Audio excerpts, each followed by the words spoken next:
then we jump right in. So this is the portion, Parsha in a nutshell. We have Korach incites a mutiny, challenging Moses' leadership and the granting of the kehuna, the priesthood, to Aaron. In other words, Korach says there's nepotism here. Moshe takes the leadership, the kingship, the leadership for himself, and he gives the priesthood to his brother Aaron. He is accompanied by Moses' inveterate foes, Datan and Aviram. Joining them are 250 distinguished members of the community who offer the sacrosanct Ketoret incense to prove their worthiness for the priesthood. And again, this is sort of a very brief overview. At the end, the earth opens up and swallows the mutineers, and a fire consumes the Ketoret offerers. So at the end of the day, God intervenes and punishes the people that instigate this rebellion. A subsequent plague is stopped by Aaron's offering of Ketoret. Aaron's staff miraculously blossoms and brings forth almonds to prove that his designation as high priest is divinely ordained. God commands that a teruma, uplifting from each crop of grain, wine, and oil, as well as the firstborn sheep and cattle and other specified gifts, be given to the Kohanim, to the priests. So as Rashi points out, that because in court, once you have you can have a document, but if the document is not questioned, so that's okay. But once the document is questioned, it has to be reconfirmed and reaffirmed. So because the priesthood was brought into question, therefore, at the end of the parsha, God reaffirms the position of the priesthood, and by doing so, by reiterating that there's supposed to be gifts of produce and grain and wine and oil given to the priests, again, as payment for their service, especially considering that they did not get a portion in the land of Israel, so they did not have any source of income because it was an agricultural society. So that is the story in short, Parsha in a nutshell. Of course, it doesn't do a good job in capturing the actual drama. So we really want to get the drama and the subtleties of the debate, of the claims of Korach, and then you want to figure out what's the truth. So we have to actually take a look at the verses. So that's what we are going to do. I'm opening up to, it's on the screen, Numbers chapter 16, verse 1. If you happen to have our scroll book that you want to look at, if that's easier, that would be Korach. That would be 821. Okay, so what we want to do is, instead of just going into the verses slowly and carefully, you want to get an overview. So I'm going to try to read, I guess, 13 verses. I guess we'll read the first reading, and then we'll get, and there's more to read, but we want to get a feel, then we can start analyzing. Okay, verse 1. Korach, the son of Yitzhar, son of Kahat, son of Levy, took himself to the side, along with Datan and Aviram, the sons of Eliab, and on the son of Pelet, and On, the son of Pelet, descendants of Reuven. So this is sort of, Korach wants to stir the pot, so he has to get some allies. So the first thing he gets is the people listed in verse 1. Then, verse 2, they confronted Moses together with 250 men from the children of Israel, chieftains of the congregation, representatives of the assembly, men of repute.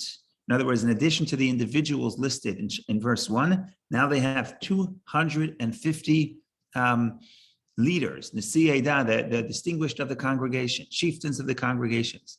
They are men of repute. They're distinguished people.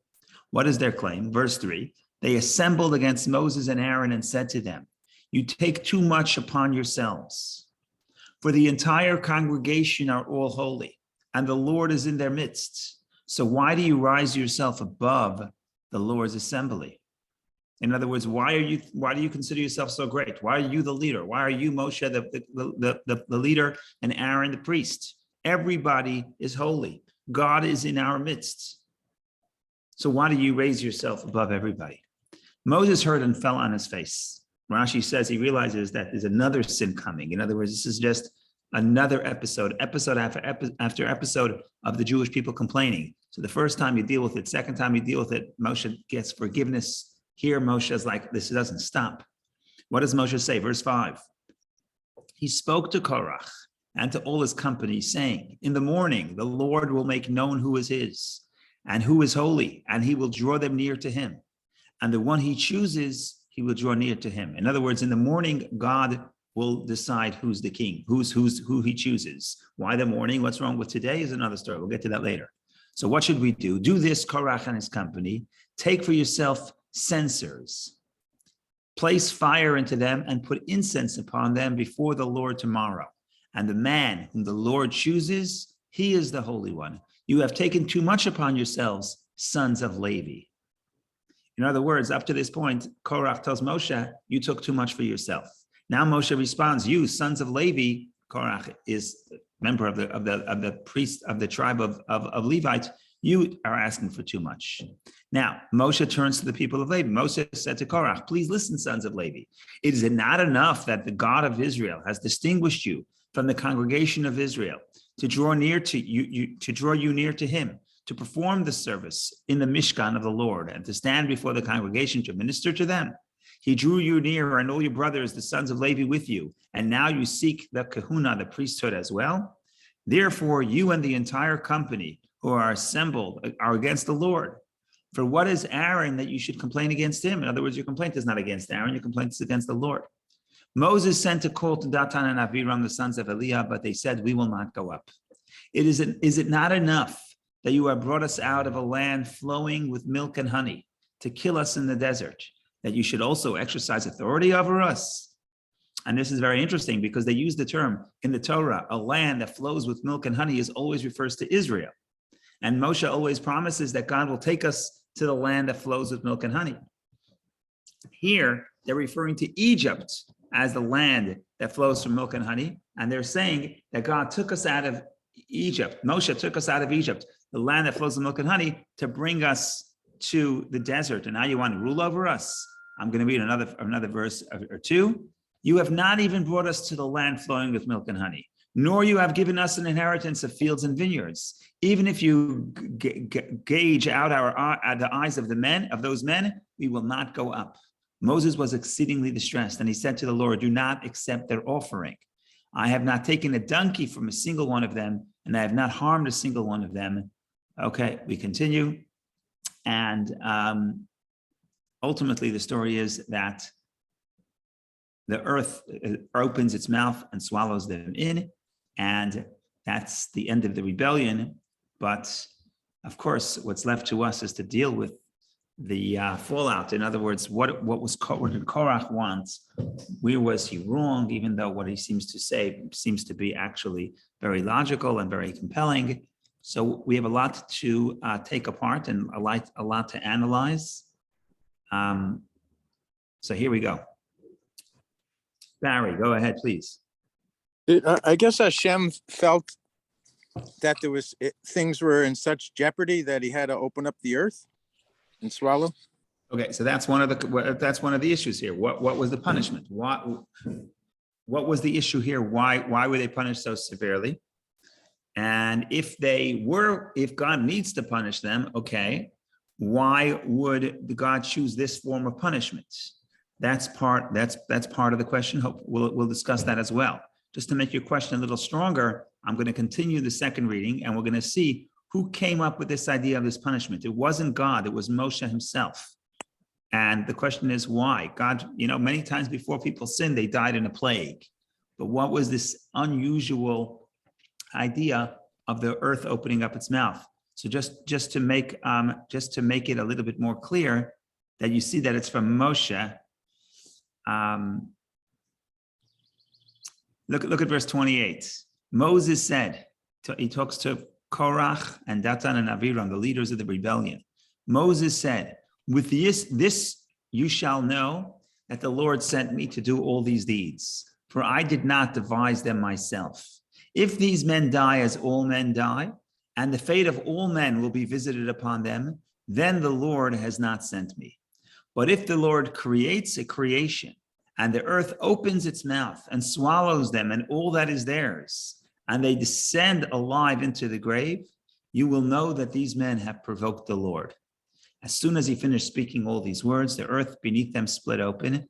The earth beneath them opened its mouth and swallowed them and their houses and all the men who were with Korach and all the property. They and all they possessed descended alive into the grave.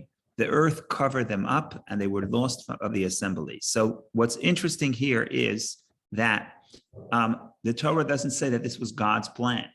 Moshe suggests this. Moshe puts this forth, and God does it. Now, did Moshe do it on behalf of God? In other words, was it really God telling Moshe? Perhaps. But you see here that this was a big deal. And not only was it a big deal, Moshe said, this will be the test. The type of death will be the test, and I'm correct.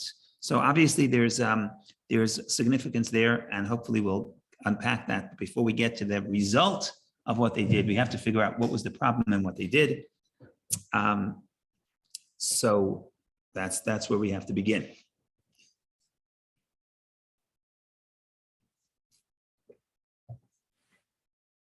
So there's really two ways you can read the story. And we're going to try to do a little bit of both. We're going to try to read the story in a practical, psychological perspective, try to figure out what was Korach thinking, what bothered him, what triggered him, what means did he use to provoke this rebellion. If you ever want to make a rebellion, you should learn from Korach. He did a pretty good job. And then we're going to try to come back and revisit the entire story from the mystical, spiritual perspective, and everything is then illuminated with a new light. So we're going to try to, like I said, look at the story from the two elements. We start from the first, just a basic interpretation, a basic story. What is happening here? So Korach rebels against Moshe. Why does Korach rebel against Moshe? Because he wants a leadership position. He feels left out. If you think about it, he's from the royal family, so to speak. He's from the tribe of Levy. The tribe of Levy was considered the most spiritual tribe. But in the tribe of Levy, Korach's father's brother, his cousins, his father's brother's children, his cousins got all the positions, and then there's no position left for him. So that's why he's unhappy. That's why he rebels. One of the questions that arise is, why does he rebel at this point? What happened now? In other words, Moshe has been the leader of the Jewish people for at least 2 years, maybe 3 years. Aaron was chosen to be a priest months and months before. So if he's so upset that he wasn't chosen, why doesn't he start the rebellion earlier? That's one question. So you could say, well, it took time for the anger to stir up. Okay, fine. But that's the question. Why did he wait so long? So Rashi helps us out a little bit. Rashi tells us that what really angered Korach is that in addition to the leadership of the entire congregation of the Jewish people, which is Moshe and Aaron, every tribe had a leader. And that was mentioned in the beginning of the 4th book of the Torah, where they had a census and every tribe had a leader, and the leader helped Moshe count the people, but that was the leader of the tribe. Tribe of Levi also had a leader, but the leader, Korach said, should have been him. Why? Because he says, my father had 4 brothers. Amram, the father of Moses and Aaron, was the oldest. Okay, so his children get the first position. But now there's another position. The next position is the position of the leader of the tribe of Levi. And even for that position, it was skipped over it was skipped over Korach and went to the son of the younger brother. In other words, a younger cousin. And Korach, therefore, now was very upset because he felt like he didn't get the job he wanted, which is the leader of the tribe of Levi. And therefore, he comes out with a rebellion and saying Moses shouldn't be we don't need any leadership. And Moses is just raising himself up above the community for no good reason. So that's what Rashi does. What that helps us is it makes the object, the event that triggered Korach, it brings it closer to the actual events, because when were the leaders of the tribe chosen to help count the Jewish people, which was just the beginning of the fourth book. Now we are, and we know the date, it's the first of Iyar. So now we are in Iyar. So now we are Iyar, Sivan, Tammuz, Av. We're about 3.5 months later. So you ask what triggered Korach at this point. So it's not something that's a few years old, the appointment of Moses and Aaron, but it's something that just happened now. What happened now was that he was not given the position of the leader of the tribe. So that's Rashi helps us, but it still doesn't help us because that's 3.5 months ago. What happened in the last 3 months? So that is what we want to explore, and it's not just the technicality. What triggered the revolt? What triggered the rebellion? That will help us give us insight into Korach's thinking and to the thinking of his congregation, of the people who were with him. Okay, so that was the first question we raised. So the answer is that Korach himself would like to have the rebellion earlier. But Korach is a smart guy, and he realizes you can't go against Moses by yourself. You need to have other people joining you. So Korach waits to find enough people that are unhappy with Moshe. And when they're unhappy about Moshe, and you'll see in a minute, each one for a different reason. There's almost nothing in common between Korach's coalition of forces against Moshe. But they all have something in common, they're not happy. So Korach is waiting to see more people discontent. If you're going to do a rebellion, you have to do a public opinion poll. And when he sees that enough people are not happy, then he says, oh, now is my chance. So what did he wait for? Well, he waited for last Parsha. What happened last Parsha? Last Parsha, the people came, we read about the story of the spies. The people were just told that they're not going to go into Israel for 40 years. They're going to be stuck in the desert for 40 years. Now, if you can't go to Israel for 40 years, at least go to the second best place. Go to Jordan. I don't know, they probably have some tourism there too, right? Go to Saudi Arabia, find some other place to go. But no, Moses says we're not going anywhere. We're going to be in the desert for 40 years. Obviously, a lot of people are unhappy. And you see that in this reading itself, that Datan and Aviram, which we'll talk about their camp in a minute, they told Moshe, you took us out of Egypt, the land flowing with milk and honey, to kill us in the desert. Now you're going to be the ruler over us. In other words, their discontent is a direct result of the sin of the spies and the punishment that followed. And that's why Korach, who was upset already months earlier, but he didn't spark his rebellion until he sees there's enough people unhappy. Okay? So far we have two elements of the group. Let's go back. Let's open up the screen. We'll go back when you really want to get this psychological makeup of each person here, and everything will work out. And then we'll see how this plays out. And again, all this is in the introduction to the Kabbalistic interpretation. So what do we have so far? So we have Korach, son of Yitzhar, son of Kahat, son of Levy. So like we said, he's the son of Yitzhar. Yitzhar is the older cousin, not older than Moshe and Aaron, but older than the other brother whose descendants were chosen to be the tribe of Levy. So Korach is not happy. Then you have Datan and Aviram b'nei Eliav. Then you have the sons of Datan and Aviram. Datan and Aviram, son of Eliav, we'll see later. Datan and Aviram were the ones who said, you want to kill us in the desert. They're upset that they're not going into Israel, and we're not going to anywhere, at least a second destination. If you can't do Israel, do somewhere else. And in the 18th, I think it's the early 19th century, there was a big question in the Zionist movement. Wasn't clear. We couldn't get it. The British didn't let us into Israel. Maybe it was before the British mandate. I think it was before still. So the Ottoman Empire wasn't happy. So the question was, should we make a temporary Jewish state in Uganda?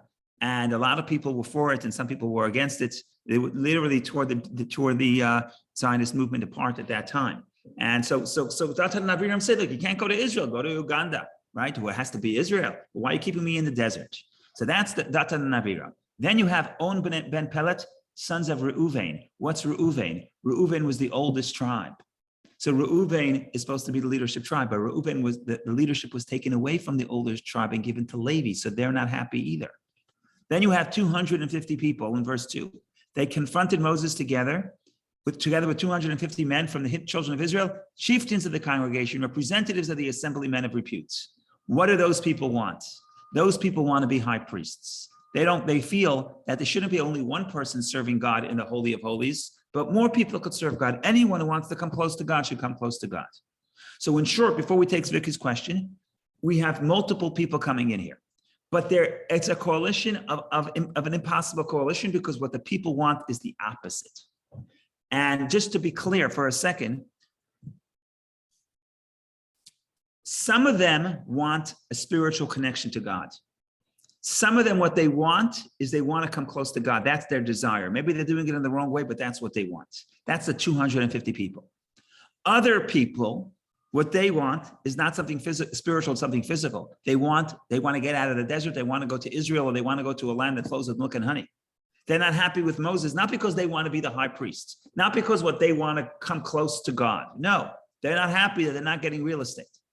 Okay, so what do they want? They want physical things. The 250 people want spiritual things. What does Korach want? It's not clear. Korach's in between. He wants to be the high priest, but he also wants to be the leader. So Korach he certainly has his own ego invested. He wants to be the leader, but he also claims to want to be. He also feels that he's from the tribe of Levy. He should get that position of leadership, of being the high priest. So we have Korach in the middle, and we have two camps. One is upset that we're not going into Israel, we're not getting milk and honey. The other one is upset that only the high priest offers the incense and not whoever wants to. In other words, some people want materialism, some people want spirituality. Together, they're not happy. Korach is what unites the two together. Korach speaks both languages. Otherwise, these two groups cannot get together. And this will explain to Barry what was the idea of opening up why the punishment came the way it did. We'll get to that in a second. First, we'll take Vicky's question, then we'll get to Barry's point, and then we'll get to the Kabbalistic interpretation. Go ahead, Vicky. Well, thank you, Rabbi. I think you explained what I wanted to figure out, the motivation of Korah. What did he want? Because he started the whole thing. And the position of leadership comes with some responsibilities, but he's probably looking more for the rights, for the power. Yes. Because otherwise he wouldn't be, if not this position, then that position. So he probably is looking for the power, yeah. Right? Yeah. That's so let me put it to you in other words. There's a dispute against Moshe and Aaron, but not everybody is fighting Moshe and Aaron. The 250 people,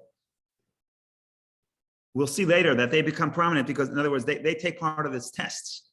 They take part of this test where Moshe says, everyone take incense, and the one who offers the incense, the one who survives, God will choose, everyone else will die. So 250 people offer the incense. Those people offering the incense, they have no interest in Moshe's position. They're not rebelling against Moshe. They're questioning the fact that Aaron was chosen. They want Aaron's position. Aaron's position is a spiritual connection to God, spiritual leadership. Whereas Datan and Aviram, they have no interest in offering incense to God. They're not here for a spiritual connection. They're rebelling against Moshe's leadership. So 250 people don't like the fact that Aaron is exclusive. Datan and Aviram and their camp don't like the fact that Moshe is keeping us in the desert, not taking us to settle somewhere. So they're going against Moshe's leadership. Korach is the glue. He wants both. He wants a spiritual connection to God, and he wants power. So Korach is the glue. Korach is the glue that can keep this coalition of people who want completely different things. He can keep them together to make a rebellion against Moshe. But his primary motivation is power. Otherwise, he wouldn't start the whole thing. The problem with people is that there's no primary motivation. In other words, people are a mix. People have ego, have ambition, but people also want to be spiritual. That's the problem with humanity. So to be able to see what I want right now as a result of my ego, and therefore I should check my ego, it's true, but it's hard for people to see that, especially once you get involved. And once you get involved in a dispute, it becomes very tricky to figure out, am I arguing for the sake of holiness, or am I arguing for the sake of my own ego? So that becomes very tricky to determine. So where did he go? In the earth, or? Oh, that's a good question. Nobody knows where he went. There's a dispute in between the sages. And part of that dispute is to figure out what's his real motivation. The Torah doesn't say what happened to Korach himself. 250 people were burnt up in fire. The Korach and his camp was swallowed by the earth. What happened to Korach? It doesn't say. I see. So some people say both. Some people say one. It's really a debate. What was Korach's primary motivation? Was it primarily physical or spiritual? Thank you. Okay, let me just, let's continue a little bit. Oh, I just want to point out, I just want to show one thing. What do I want to show? What do I want to show? Moshe hears the people saying, everybody is holy. Why are you raising yourself above the people? Moshe cannot imagine that people want his position of power. Who wants power? Moshe didn't want the job. He got the job because he couldn't leave. God forced him.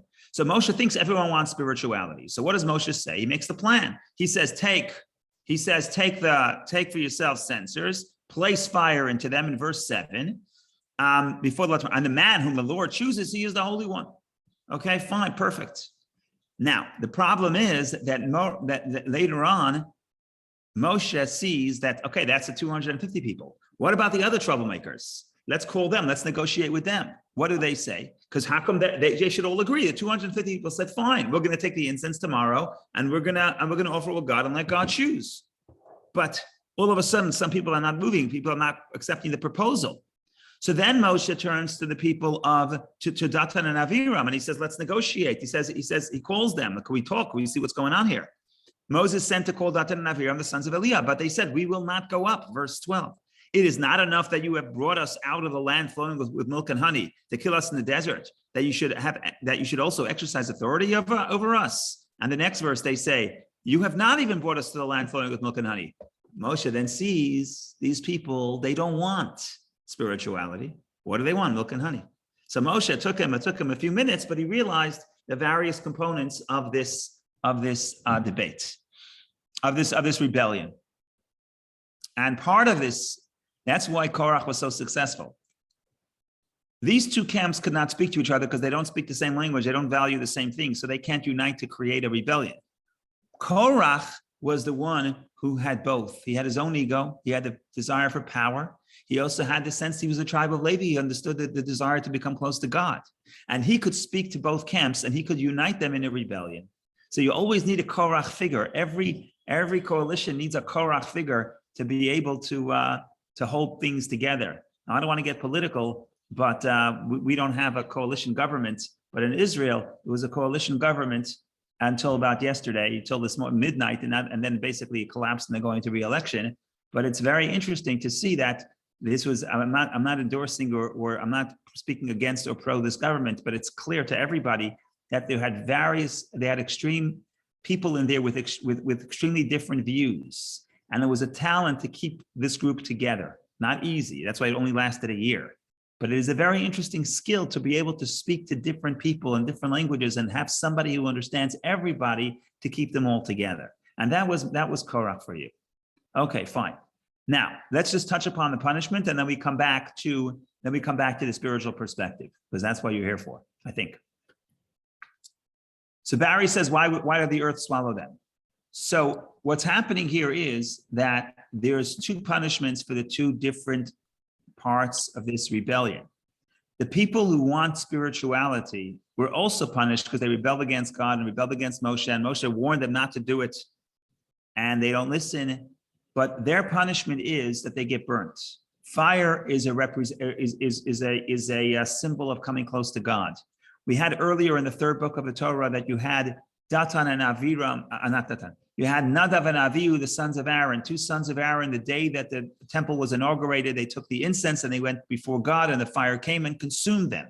And we understand that to mean that they became holy. They're like sacrifices. Because even though what they did was wrong, because God doesn't want them going into the Holy of Holies and be getting killed, but their desire was to come close to God. And that's why their demise was through fire, which represents surging upward, coming close to God.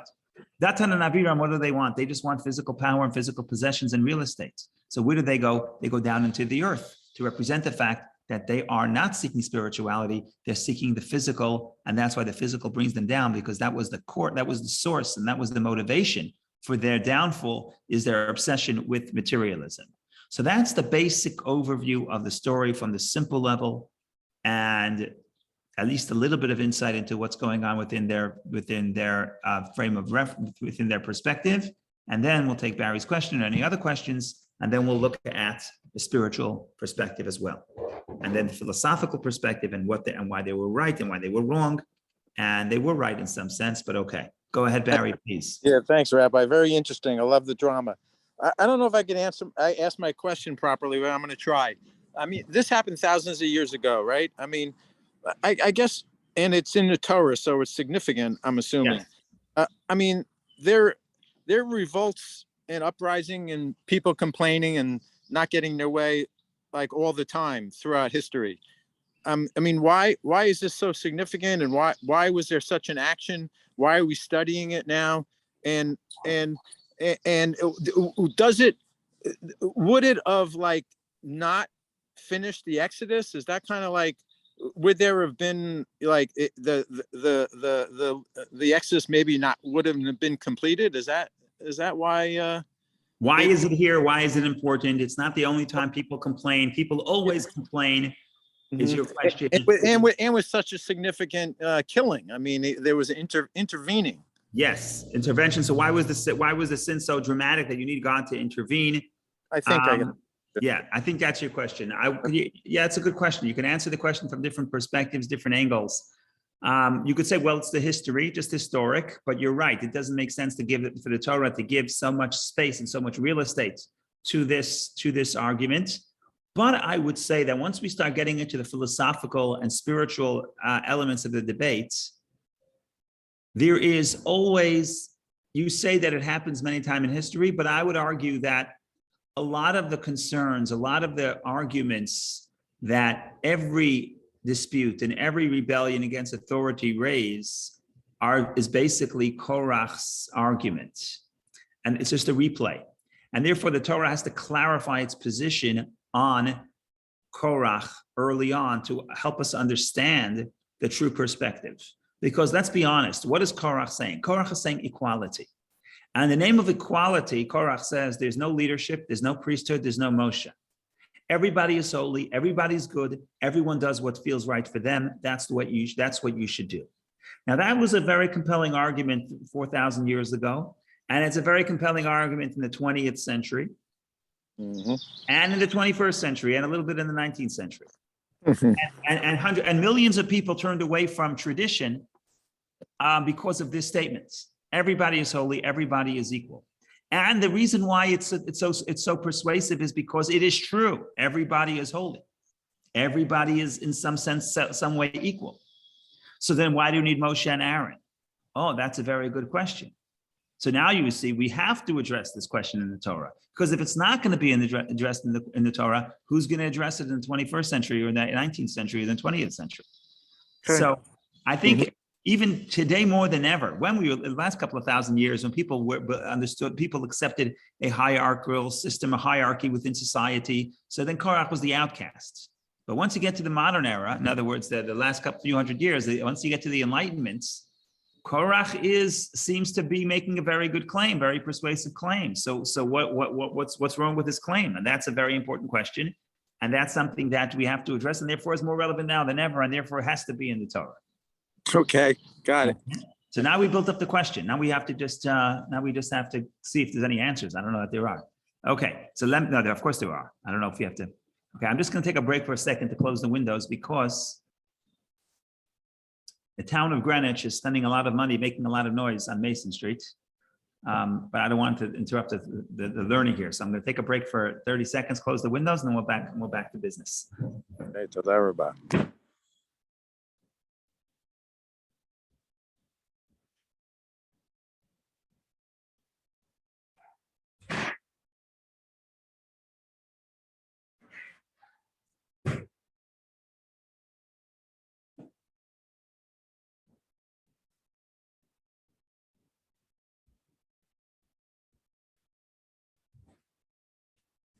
Okay, sorry about that. So let's try to get to, before we get to the Kabbalistic a little bit, let's get to the philosophical. It was Korach right, or was Korach wrong? That's not a very easy question to answer. In some ways, what he said is true, but of course, his conclusion was wrong. So let's think about this for a moment. Let's read Rashi a little bit, maybe he'll help us. Okay, let's look at Rashi. What a beautiful Rashi. So, share the screen. Okay, so Korach says, verse 3, they assembled against Moses and Aaron and said to them, you take too much upon yourselves, for the entire congregation are all holy, and the Lord is in their midst. So why do you raise yourself above the Lord's assembly? Everybody is holy. Rashi helps out Korach's claim. What does it mean that they say everybody is holy? So says Rashi, all are holy. All of them heard the words of the commandments at Sinai from the mouth of the Almighty, from the Medrash.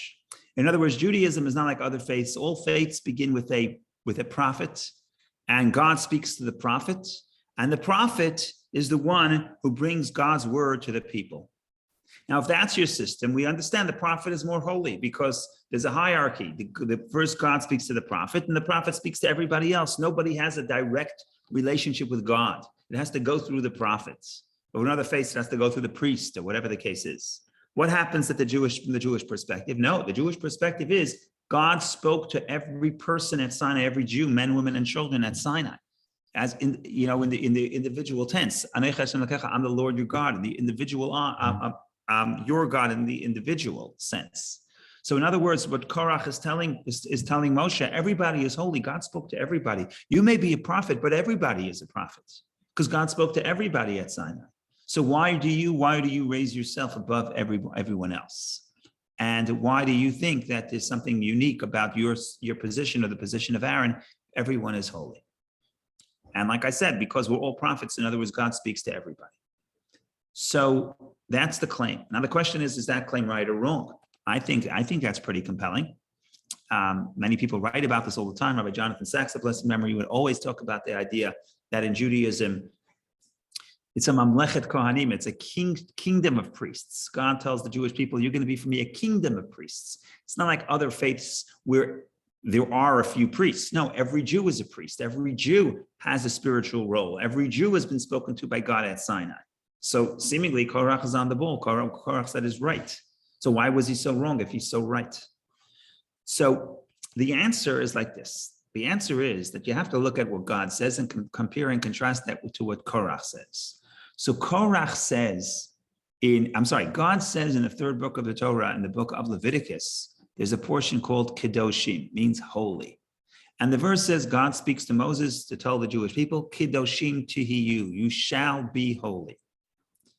What does it mean you shall be holy? So whatever it means, whatever the case is, there's all kinds of interpretations, what it means you shall be holy. But what's relevant to us is that what Korach says is we are holy. We are holy in the present tense. He says all the Jews are holy. The entire congregation is already holy. God says through Moshe, no, maybe yes, not no, yes. But the commandment is, Kedoshim to you shall be holy in the future tense. What's the difference? The difference is like this. If I am holy, if I achieved holiness, then I don't have to grow. We're all holy already. If I don't have to grow, I don't need a leader. I don't need someone to teach me how to grow, to exemplify how I can increase my holiness. Everybody's holy. God says, Kedoshim to you shall be holy in the future tense. Not that we're not holy now. Of course we're holy now, but that's not the point. The point is that there is holiness is infinite, and our soul is infinite, and our potential for growth is infinite. And therefore, the fact that I'm holy right now doesn't negate the fact that there's a commandment to become holy, be holy, meaning increase in holiness.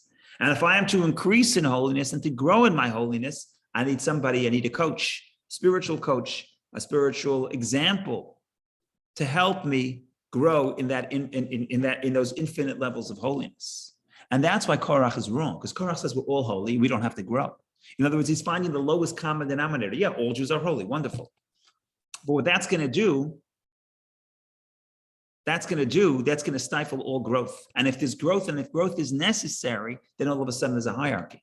If you want to say in a simple level, so everyone's equal. So we want to find the lowest common denominator. So in the test, in the class test, we want everyone to get 100. So what we're going to do is we're going to just make an easy question.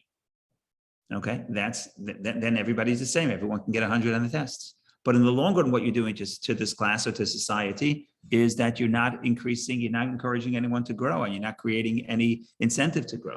If you understand that you want people to grow, then there has to be a hierarchy. There has to be people realizing that there are levels, and no matter how much you know today, and you are already holy because God spoke to you, but you have to continue being holy. And if you have to continue being holy, then you need people who dedicate their life to spirituality to show us how and encourage us and inspire us to become more holy. But being holy, be holy in the future is not negating the fact that we are holy and God spoke to us. But the point is that if God spoke to us and therefore we're already holy, there's no need to grow, then there's no need for Moses and Aaron.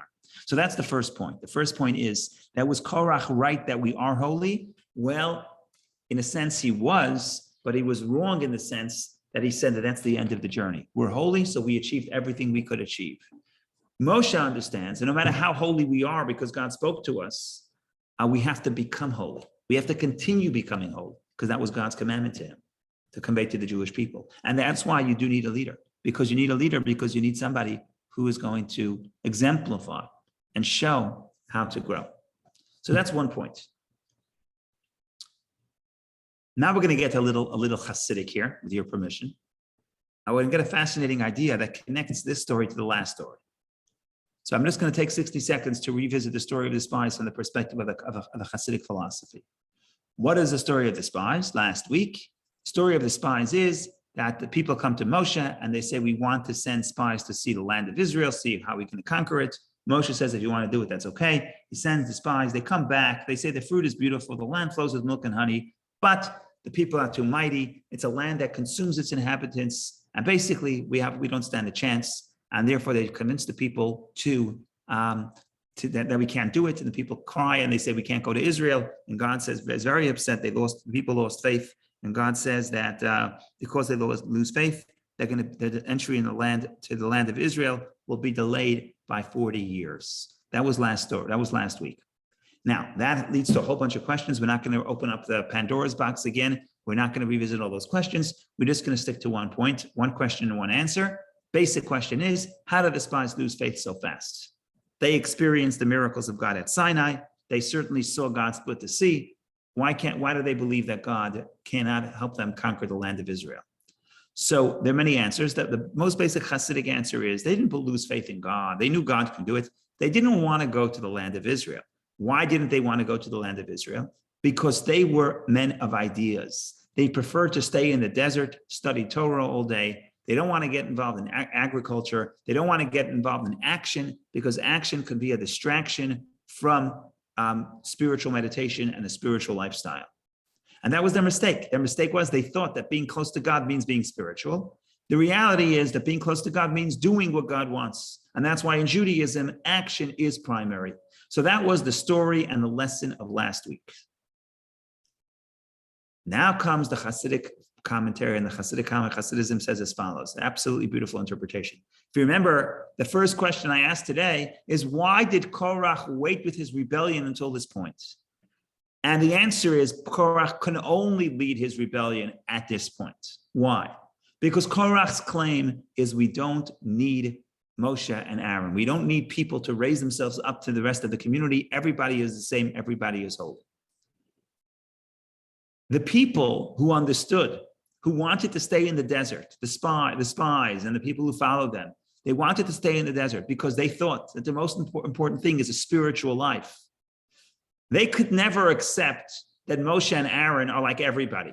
They will understand right away that when it comes to spiritual matters, Moshe and Aaron are far more spiritual than everybody else. So they would accept Moshe and Aaron's authority and leadership. But what is Korach saying? What was the takeaway of last week's Parsha? What did we just learn? We just learned that God says that the spiritual life is not as important as physical action. Now Korach says, if physical action is primary, then there is no difference between the action of Moshe and the action of a simple Jew.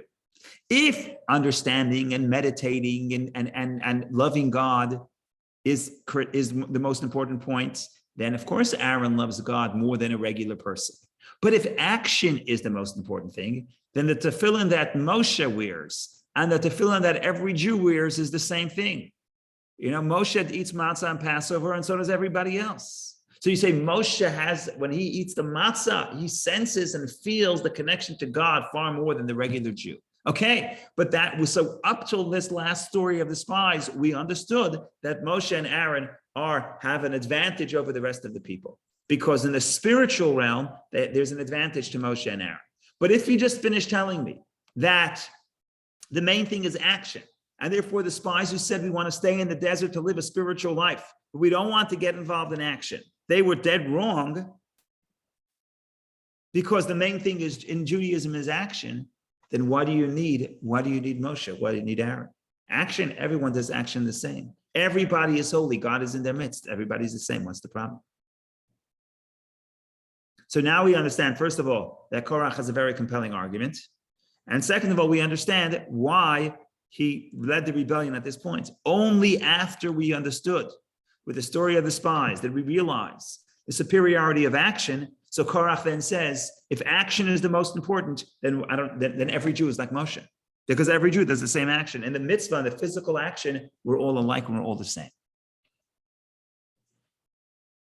Okay, very good argument. Now the only question is why they were wrong. If they're so right, why are they wrong?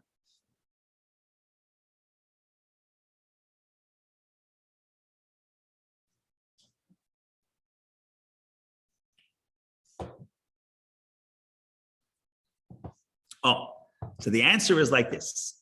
The answer is, why were they wrong? Because yes, action is important. And yes, action is primary.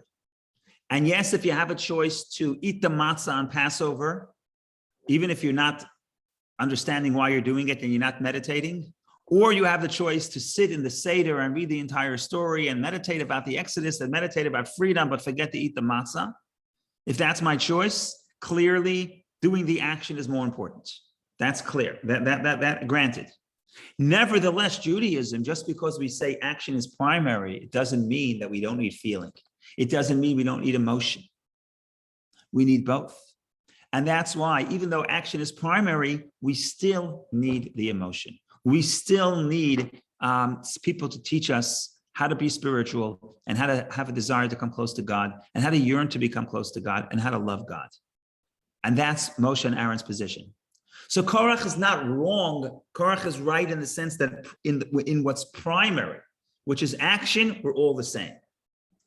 But what is second, with Korach, to ignore the fact that the secondary component is also important. And because of the secondary component, we need spiritual leadership. So that's the kernel of the idea. We'll take Vicky's question and then we'll expand upon it and see how that plays out. Go ahead, Vicky, please.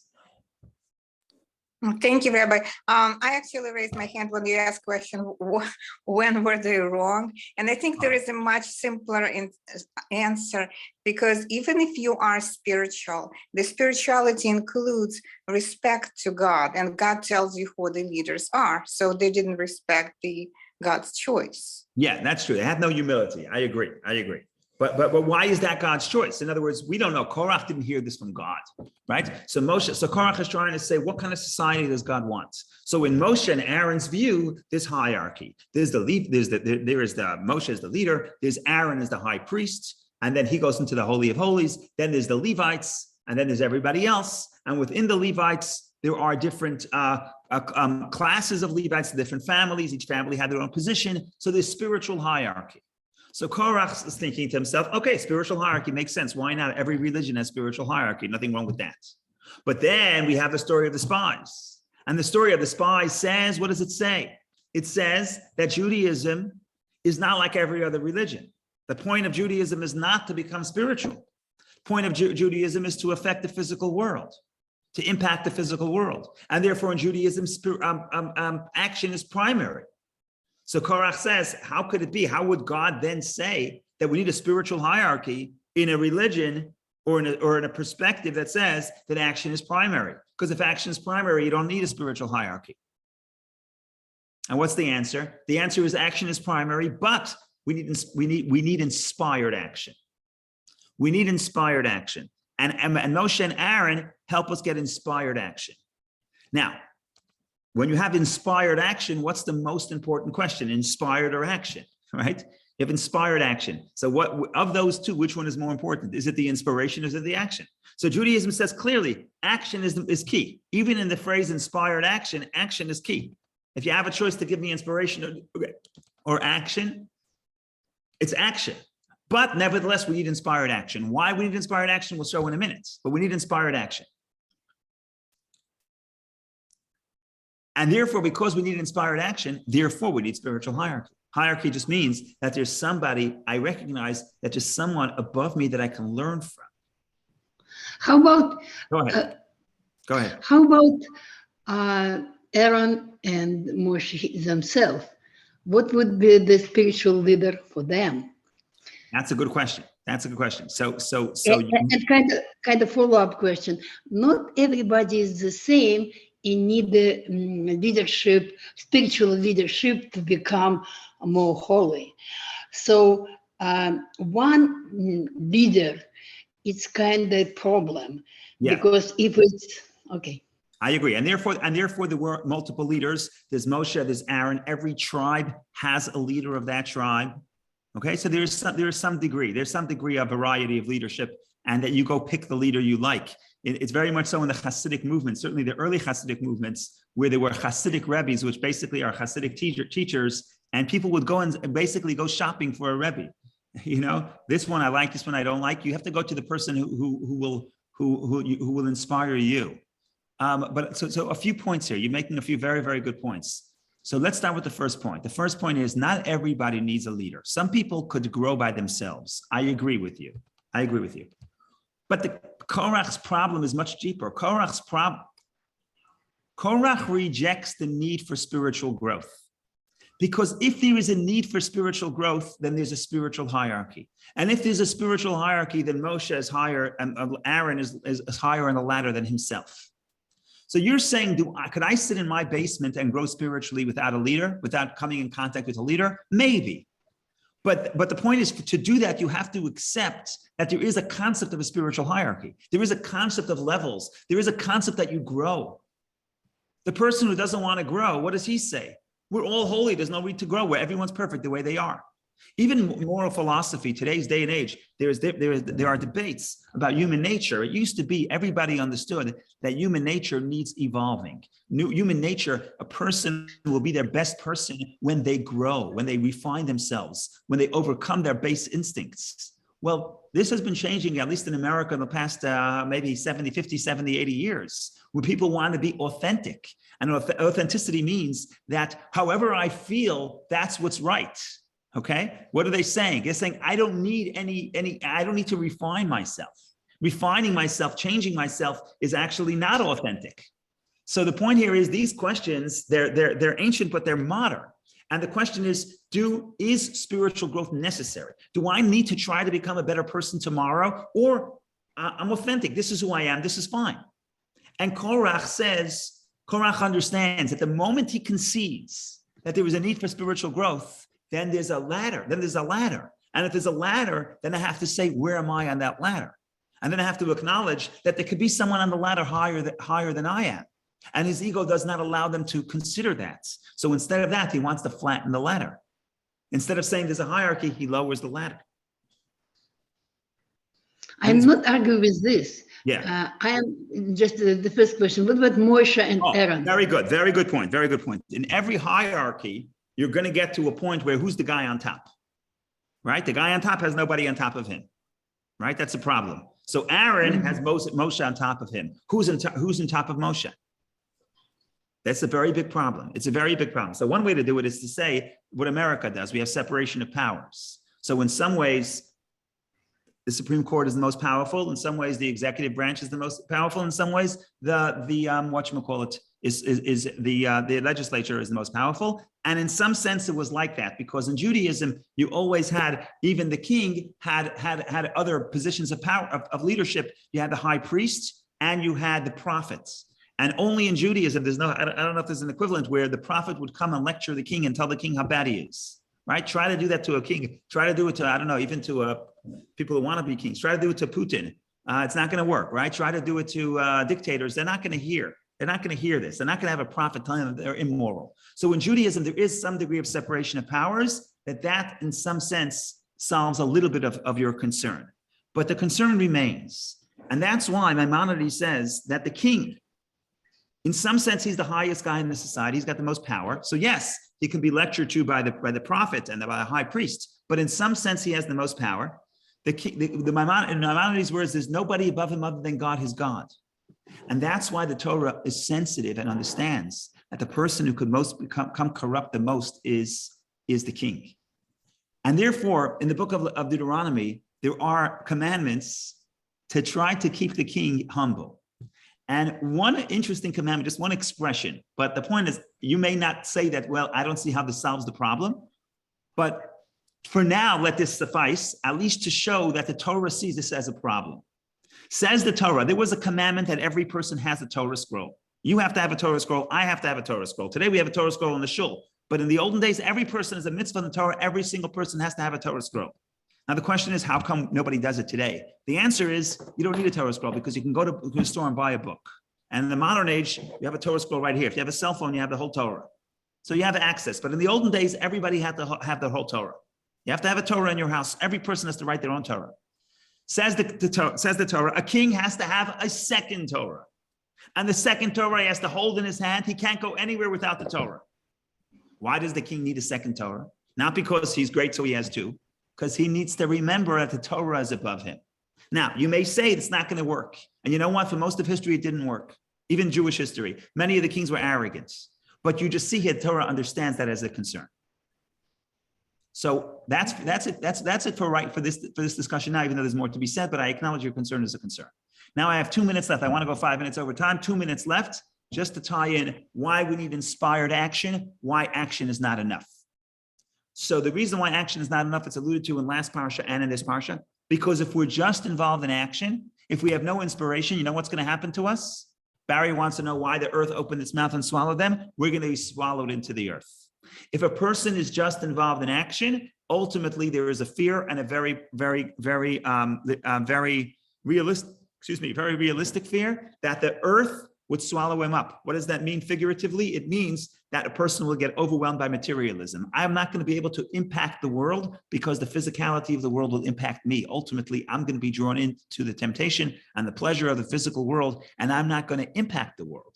So in other words, just to keep me not being swallowed into the earth, I need inspired action. And inspired action will keep me balanced. And by the way, last week, the Spies, when they come back and they give a negative report about the land, well, they say it's a land that consumes its inhabitants. What does it mean? Everyone's dying. Rashi says they came there was a plague, people were dying.